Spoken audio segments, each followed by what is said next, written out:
Berjumpa lagi dalam permenungan kita edisi Jumat 7 Juli 2023, Pekan Biasa ke-13.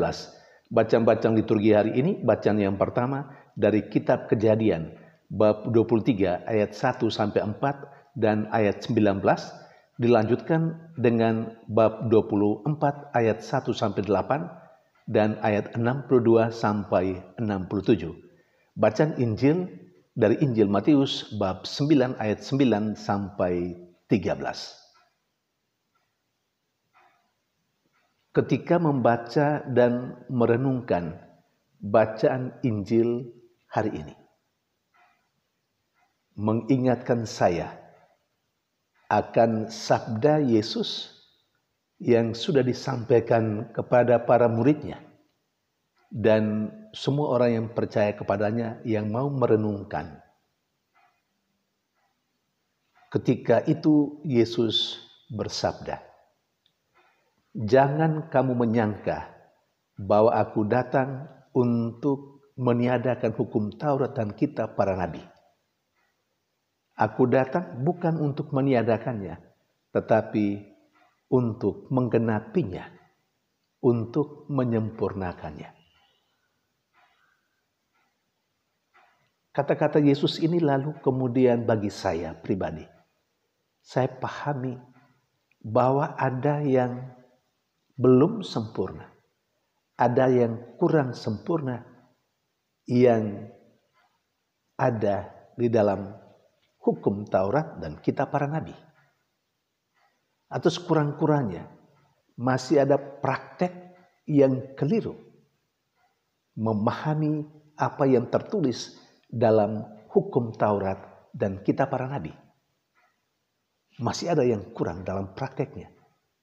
Karena itu, apa yang dilakukan Yesus seperti yang juga tercatat dalam bacaan Injil hari ini adalah aksi Yesus untuk menyempurnakannya.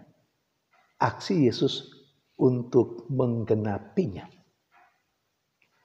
Contoh dalam praktek yang dilakukan oleh orang Farisi dan beberapa kelompok lain, termasuk ahli Taurat.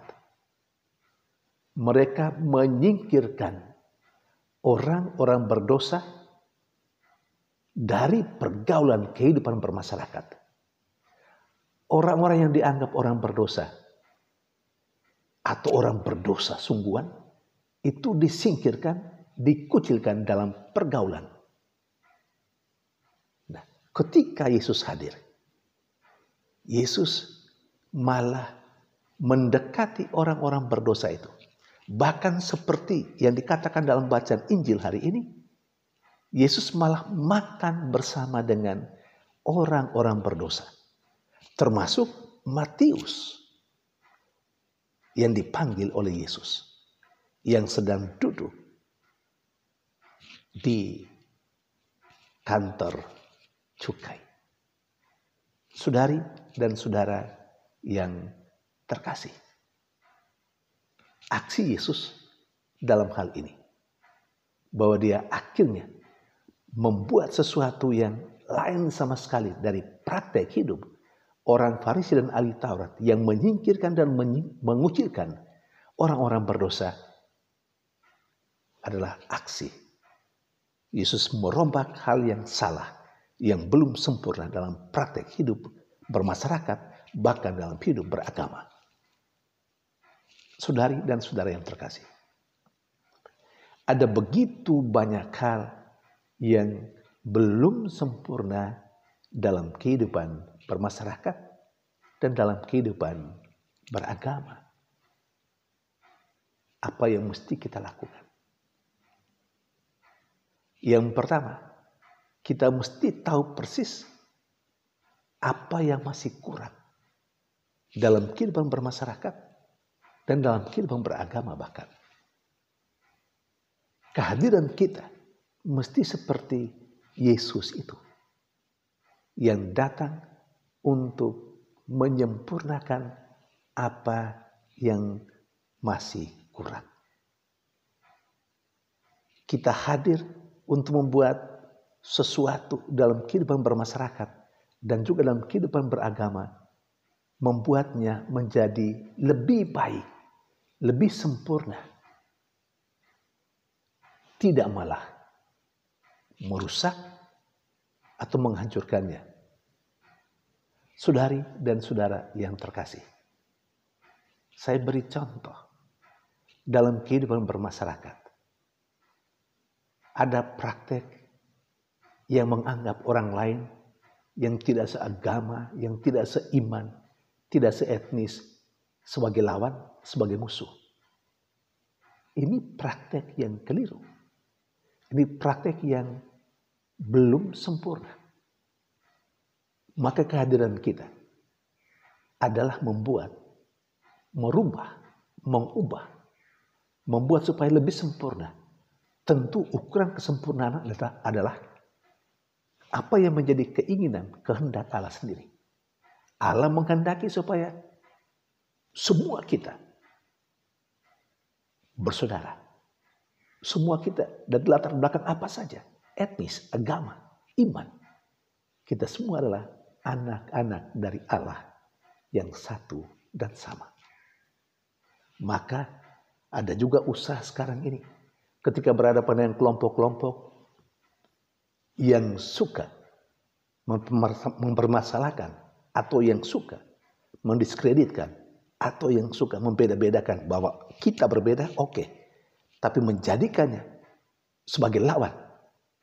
Aksi seperti itu sering juga dibuat oleh kelompok-kelompok tertentu di luar sana. Tapi tampil juga kelompok-kelompok yang melawan. Kelompok-kelompok yang bagi saya, kelompok-kelompok itu bagi saya adalah kelompok-kelompok yang hadir dalam semangat Yesus Kristus yang mau membuat perubahan ke arah yang lebih positif, menyempurnakan apa yang tidak betul dalam kehidupan bermasyarakat. Dalam kehidupan agama, internal kita misalnya, ada begitu banyak hal yang keliru, yang belum baik, yang belum sempurna. Mari kita, kehadiran kita, menyadari bahwa kehadiran kita sebagaimana peran yang dimainkan oleh Yesus adalah untuk mengubahnya, membuatnya lebih baik. Kalau ada hal-hal yang kurang baik, yang belum sempurna, kehadiran kita mesti membuat yang belum sempurna itu menjadi lebih baik, menjadi lebih sempurna. Kita mesti melakukan sesuatu. Tentu tidak bisa kita melakukannya sendiri. Kita melakukannya secara bersama. Dalam kebersamaan, kita mengatur gerak langkah bersama. Derap langkah bersama. Untuk sesuatu yang lebih baik dan lebih sempurna. Memang, andai kata kita hadir seperti Yesus Kristus, kita akan berhadapan dengan kelompok-kelompok yang tidak mau ada perubahan. Selalu kembali ke masa lalu. Kami dulu begini, kami dulu begitu. Orang begitu gampang untuk melakukan perubahan yang sebenarnya baik. Bahwa hal-hal yang lalu sudah baik, oke. Tapi kita harus membuat menjadi lebih baik lagi dan lebih sempurna lagi. Saudari dan saudara yang terkasih, itu pesan untuk kita dari bacaan Injil hari ini. Kalau kita memperhatikan bacaan yang pertama. Bacaan yang pertama bercerita tentang meninggalnya Sarah. Ada catatan sejarah, Sarah meninggal pada umur 127 tahun. Kita ingat-ingat ketika Sarah melahirkan Ishak, dia sudah berumur 90 tahun. Ketika Sarah mendapat berita bahwa dia akan mengandung, itu Sarah berumur 89 tahun. Dan Abraham ketika mendapatkan berita dari Tuhan bahwa dia akan memperoleh keturunan, itu Abraham sudah berumur 99 tahun. Dan ketika Ishak lahir, Abraham tentunya berumur 100 tahun. Nah, kalau Sarah meninggal pada umur 127 tahun, berarti Abraham saat itu sudah berumur 137 tahun. Karena jarak umur antara Sarah dan Abraham itu 10 tahun. Nah, lalu bagaimana? Berapa umur dari Ishak ketika Sarah meninggal? Ingat, ketika Sarah melahirkan Ishak, Sarah berumur 90 tahun. Nah, ketika Sarah meninggal, Sarah berumur 127 tahun.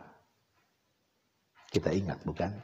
Dari perhitungan itu kita tahu berapa umur Ishak pada saat Sarah meninggal.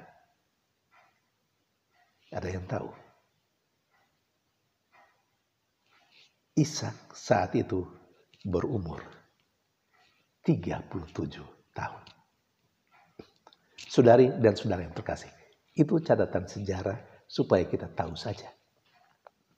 Bagi saya yang paling penting adalah melihat pribadi Abraham ketika Sarah meninggal. Apa yang dia lakukan? Beberapa poin penting yang dilakukan oleh Abraham. Yang pertama, Abraham dari sisi kemasyarakatan. Abraham menyadari bahwa dia adalah orang asing. Dan ketika dia mau menguburkan istrinya, dia minta izin. Dia sowan. Dia memberitahukan kepada orang Het penduduk asli. Meminta kuburan untuk menguburkan istrinya. Luar biasa bukan? Bagaimana Abraham hidup bermasyarakat. Dia tahu dia orang asing yang tidak punya tanah. Tetapi dia meminta kesediaan dari orang Het yang mempunyai tanah untuk memberi izin dia menguburkan istrinya. Hidup bermasyarakat yang luar biasa. Di mana dia berada, Abraham tahu apa yang mesti dia lakukan. Secara agama, Abraham juga luar biasa. Abraham tahu bahwa Tuhan berpesan tanah di mana dia berada itu menjadi tanah yang akan diberikan oleh Allah untuk keturunannya. Maka meninggalnya Sarah tidak membuat Abraham lalu berpikir kemudian untuk kembali ke kampung halaman. Tidak sama sekali. Dia berpegang teguh pada janji Allah. Pada apa yang dikatakan oleh Allah. Tanah di mana dia berada itu akan diwariskan kepada anak keturunannya. Maka Abraham tetap berada di situ sekalipun istrinya meninggal. Secara iman, secara agama, Abraham adalah orang beriman, orang yang takwa dan yang taat kepada apa yang diperintahkan oleh Allah. Poin yang ketiga, sebagai orang tua, sebagai ayah dari Ishak, anaknya. Abraham tahu kewajibannya. Dia harus menikahkan anaknya Ishak. Dan dalam upaya menikahkan anaknya Ishak, dia juga ingat bahwa Ishak adalah anaknya. Dan kemudian keturunannya harus tetap tinggal di situ. Jadi Abraham berpikir untuk menikahkan anaknya. Dan apa yang dia lakukan? Seperti yang diceritakan dalam bacaan pertama. Dia memberi berkat kepada hambanya yang tertua. untuk melakukan perintahnya.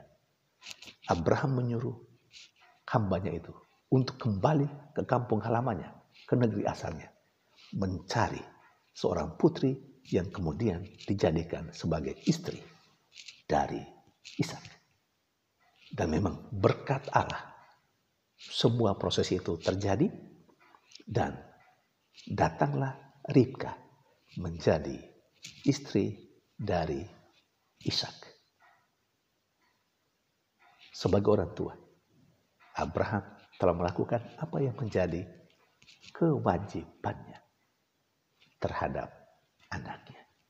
Saudari dan saudara yang terkasih, bagi kita yang mungkin bakal menjadi orang tua, ayah dari anak-anak,